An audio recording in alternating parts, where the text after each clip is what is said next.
Welcome to Adventures in Poland. Welcome to Adventures. This is Adventures with Oli Castillo. Oli Castillo.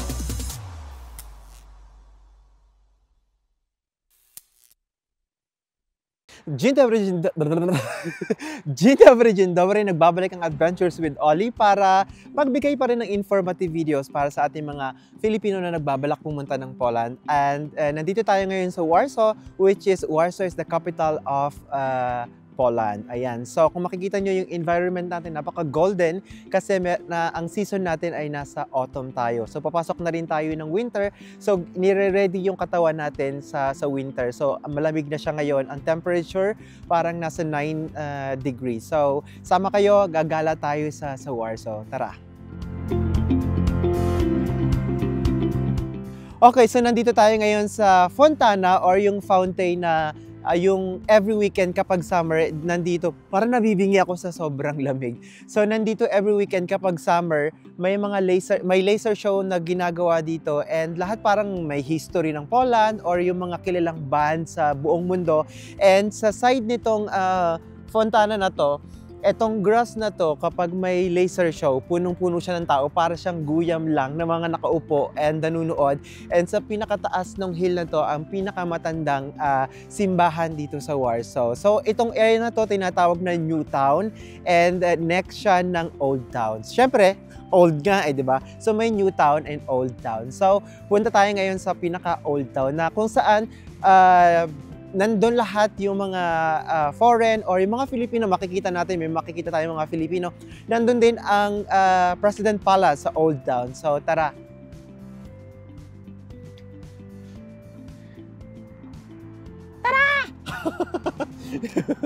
And now, nandito tayo ngayon sa Market Square ng Old Town. As you can see, syempre dahil sa palamig ng palamig, so itong mga restaurant na nakikita nyo, pagpasok ng winter, wala na yan. So yung mga restaurant lang na makikita nyo doon sa gilid-gilid, yun lang yung magiging restaurant nila. So nagiging close to kasi nga sa sobrang lamig, konti lang din yung pumupunta ng mga tourists dito. Kung makipapansin nyo, konti lang yung tao kasi alas 5 na ng hapon and sobrang lamig and madilim na siya. Kapag patak ng alas 4, madilim na. Kapag autumn, kalagitnaan ng autumn, dumidilim na siya. So, konti na lang yung tao na parang konting lakad-lakad na lang. So, nandito tayo sa Market Square and narinig ko na ang Market Square nito na-demolish to ng German and then after nilang ma-rebuild yung area na to, naging part na siya ng UNESCO. Yes? So, kung mapapansin nyo, meron din sila ditong mermaid na kung saan I think sa Denmark also. Sa Denmark, meron din silang mermaid and ang mermaid sa Warsaw ay isa sa sumisimbolo sa Warsaw. So, mermaids, tinatawag nilang Sirena. Sirena!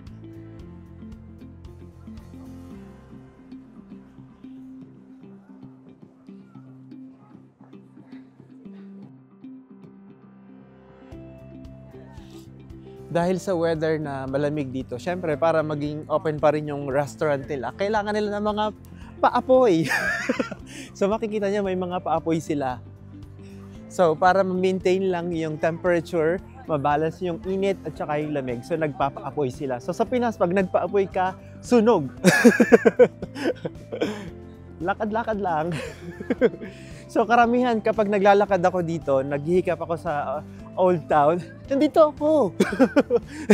Kapag naglalakad, karamihan yung mga Pinoy, nakikita ko sila ditong naglalakad.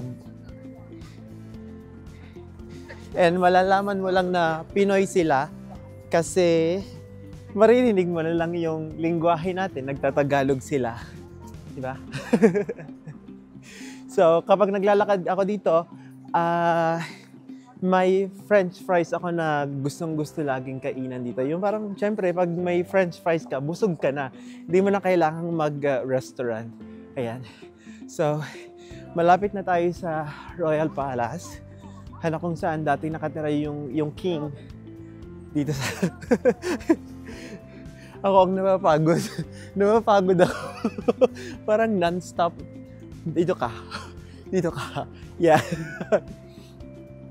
So ito pa, isa pa simbahan ulit. So narinig ko na, nagtanong ako bakit palaging may simbahan kada side ng area dito sa Poland. Sabi nila kapag may simbahan, kapag may pera ang pondo ng simbahan dito, pwede kang mag-build ng simbahan. So parang dati daw yung mga tao mahilig pumunta lagi sa simbahan. So kailangan nila ng maraming simbahan.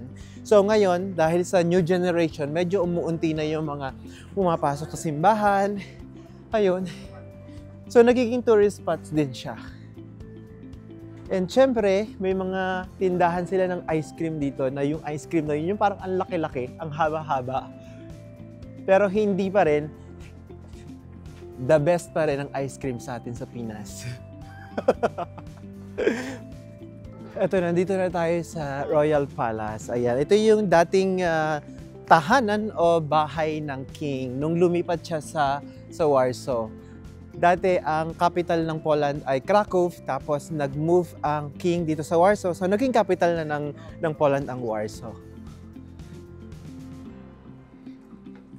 And kapag may mga meeting place, pag sinabi mong magkita sa Old Town, ito yung area na kung saan magkikita-kita kasi may statue ng Sigmund. Sigmund, tama ba? Sigmund? Sigmund.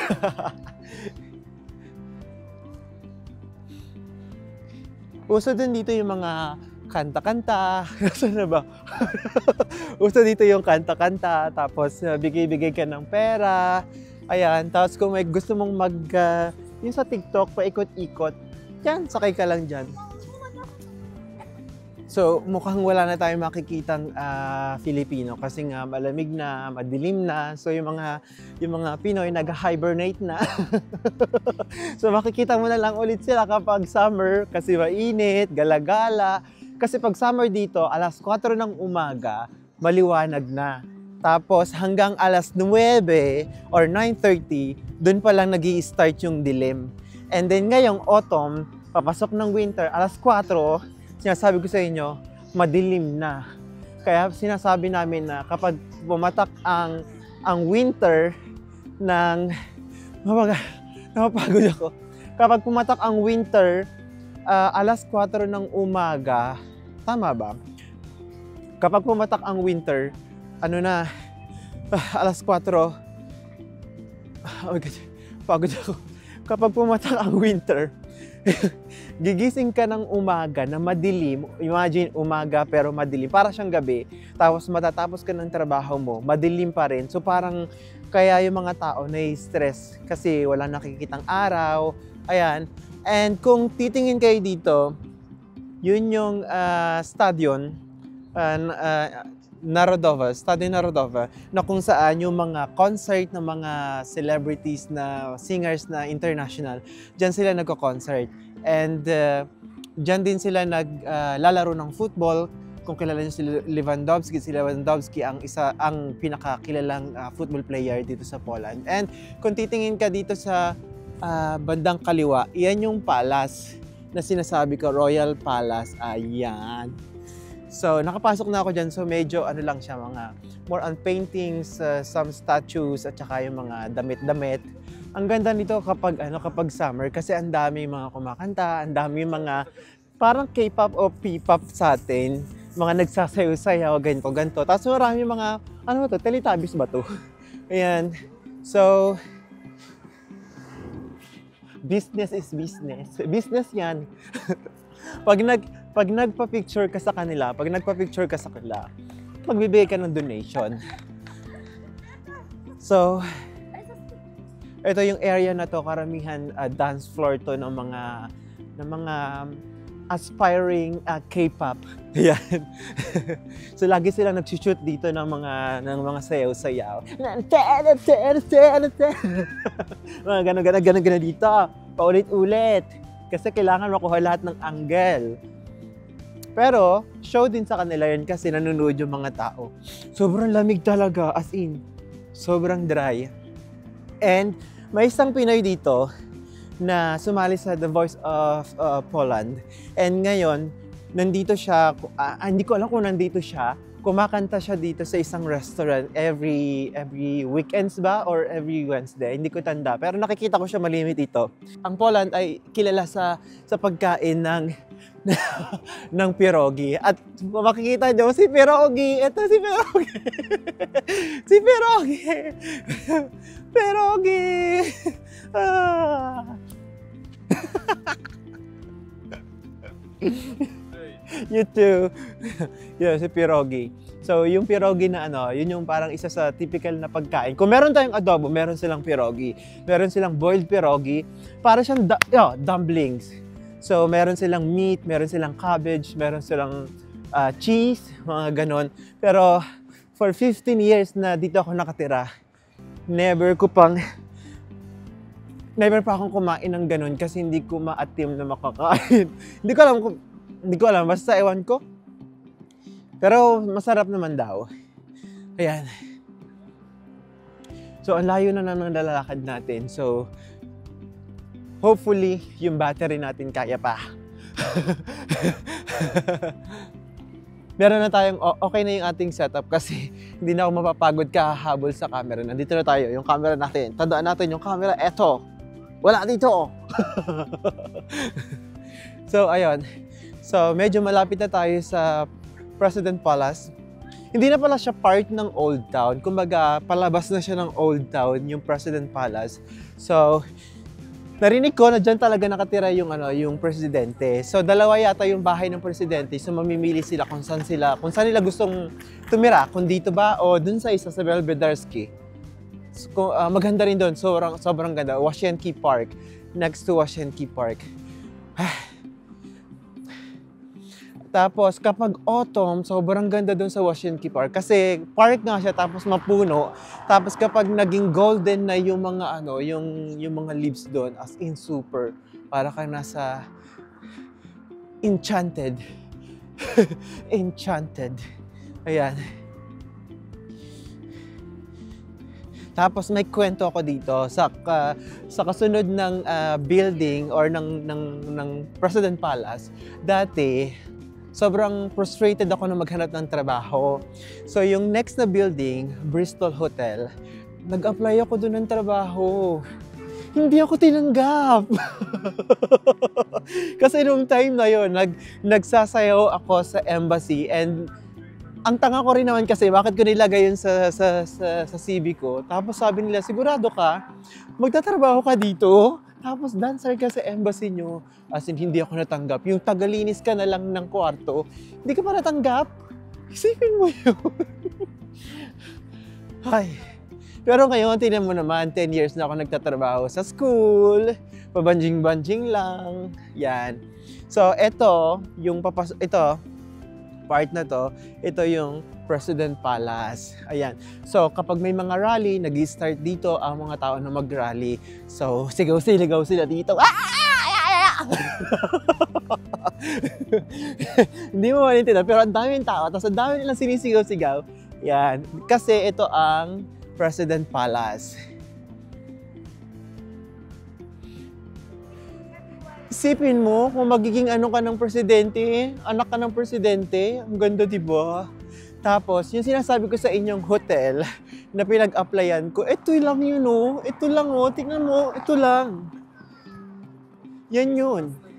Doon ako nag-apply, tagalinis na nga lang, hindi pa ako natanggap.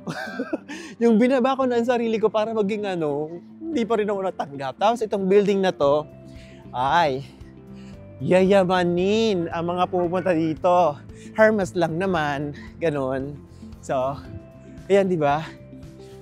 Nag-aaway pa kami ng cameraman ko kasi nagkakagulo kami kung saan iikot. Kasi ngayon pa lang namin nagamit, ngayon ko pa lang nagamit itong gimbal na to. And kailangan mo siyang aralin kung paano siya magamit. And syempre, kailangan mo ng tao para humawak ng gimbal mo para makapaglakad ka ng ayos at makapagsalita ka, di ba? Para kanwari may binabayaran ka na cameraman. Pero wala naman.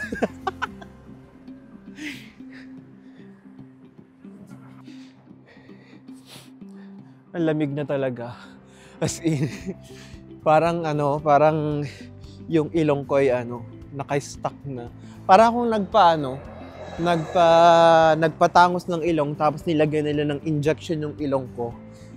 Yun yung pakiramdam. Manhid na sa sobrang lamig. Namanhid! Namanhid! Namanhid! Namanhid!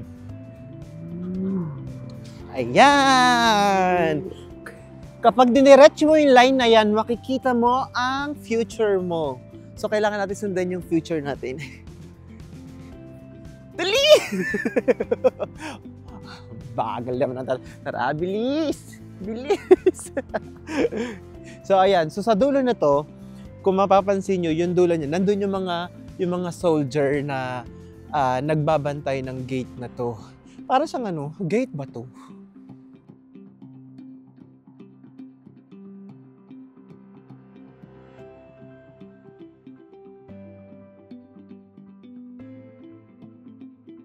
So, yan yung mga kinover nila, yung mga binubuksan nila na ilalim. Eto, makikita natin yung mga, nung pagkabungkal nila, pagkahukay nila ng ilalim ng pwesto na to, nakita nila to mga party ng ito, katulad ito, statue. Yan, so nakita nila yan. Ultimo yung bote dito. Yung bote dito, punta ka dito. Yung bote dito, nandyan din yan, no, di ba? As in, kahit yung ilaw, tingnan natin kung gumagana ba o pundido na. May sipon ba ako? Pakiramdam ko parang may sipon ako. So sa party na to, itong mga soldier na to, lagi silang nandito. So every hour, nagpapalit sila ng soldier. Tapos from here to there, dun sa inahan natin na may cross, lalakad, papalit sila dito. Tapos, walang galaw-galaw. Parang yung sa UK, yung mga doon, soldier ng King's Guard, yung mga ganun. Walang galaw-galaw, bawal gumalaw dito. Yung mga kandila na to, uuwi ko yan. Uuwi ko yan kasi wala sa Pilipinas, kukuha ko niyan.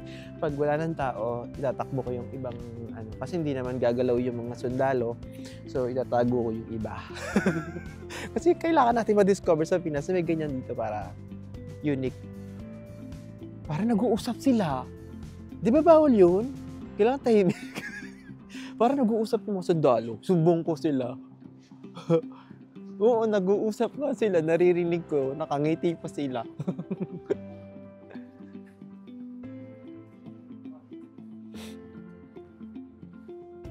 O diba, hindi sila gumagalaw. Tapos nung nilagyan natin ng camera, tumahimik sila, diba? Hindi sila nag-uusap. May naririnig kayong boses? Wala, diba? O ayun, naririnig ko ulit sila. Nag-uusap. Yung alam mo yung parang praning ka na. So, nandito tayo ngayon sa sementeryo na kung saan dahil sa undas na selebrasyon ang meron tayo ngayon. So, dito sa Powązkowska, tama ba? Powązkowska sementeryo. Ito yung Powązkowska? Powązki. Kasi nakita ko doon sa street, Powązkowska. So, Powązki, ito yung sementeryo na kung saan lahat ng kilalang personality, makikita mo dito yung kanilang mga puntod. So, kailangan natin pumasok. Hindi siya nakakatakot. As sinasabi ko sa inyo, isa siyang magandang sementeryo na parang park. Hindi katulad sa atin na parang medyo scary, pero dito, as in, sobrang may enjoy mo yung paglalakad. At dahil sa marami kang makikitang personality na tao, personalidad, at napaka-colorful, mag-enjoy ka. Tara.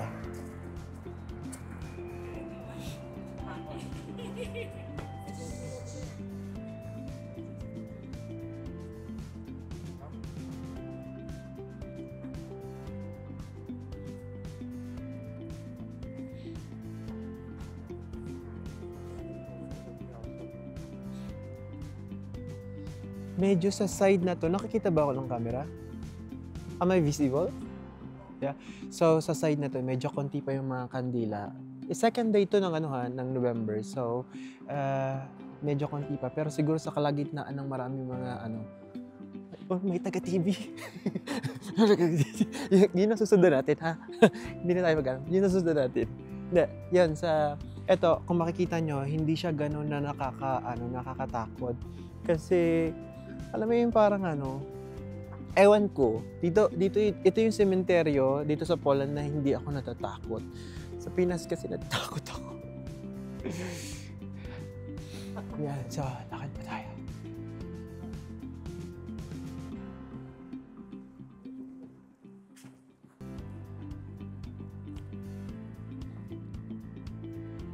So, sa loob ng sementeryo, may simbahan. Ito, pakita natin yung simbahan. Ito yung simbahan. Di ba ang ganda rin ng simbahan? Ayan. So, dito tayo sa mga... So, kalimitan dito kapag undas, may mga celebrity na tumatayo dito. Tapos, yung may lata sila. Tapos, kapag may mga tao na may coins or may pera, pwede kang maghulog doon kasi ginagamit yata nila yun sa foundation. So, ginagamit din nila yung mga... Hindi naman sa ginagamit. So, may mga anong tawag doon? Tumutulong para sa foundation na mangolekta ng pera kada undas. So, tingnan natin kung meron bang celebrity dito na maggaganon, mangongolekta ng pera. Tingnan niyo. Gusto ko mag-business sa Pilipinas ng ganito. Yung magbibenta ako ng mga kandi-kandila na iba't ibang kulay. Pag hindi naman ako bumenta sa pag-undas. Di ba? Magandang business yun. Wala akong nakaka-discover sa Pinas ng colorful na glass. Pero nung umuwi ako ng Pinas, so pumunta kami sa sementeryo dun sa kapatid ko, nagdala ako. Alam mo ba, ano yun? 6 ata yun hanggang sa natira na lang 4, nabasag yung 2, tapos 3 na lang, bit-bit ng nanay ko nakamotor, nalaglag pa yung isa, so 2 na lang yung natira. So, ayan. So, medyo tahimik yung sementeryo. Ako lang yata yung naingay. So, kahit wala silang mga pamilya dito, naglalakad-lakad sila kasi nga sobrang ganda kapag undas. So, may isang personalidad na tao dito na naka-himlay na. So, siya yung nag-start na mangolekta ng pera sa kada undas dito. Ito yung kanyang puntod. So, sa puntod na yan, kilala siya sa pangongolekta ng pera para sa mga foundation. So, ito yung kanyang puntod. So, hanggang ngayon, meron pa rin box na kinokolekta sila. Ayun. Sa loob ng box na yan, pera ang laman niyan. So, babalik tayo dito ngayong midnight para kunin yung box na yan. So, tara. Diba? Dito sa sementeryo may pera. So babalikan natin 'yan pag wala ng tao.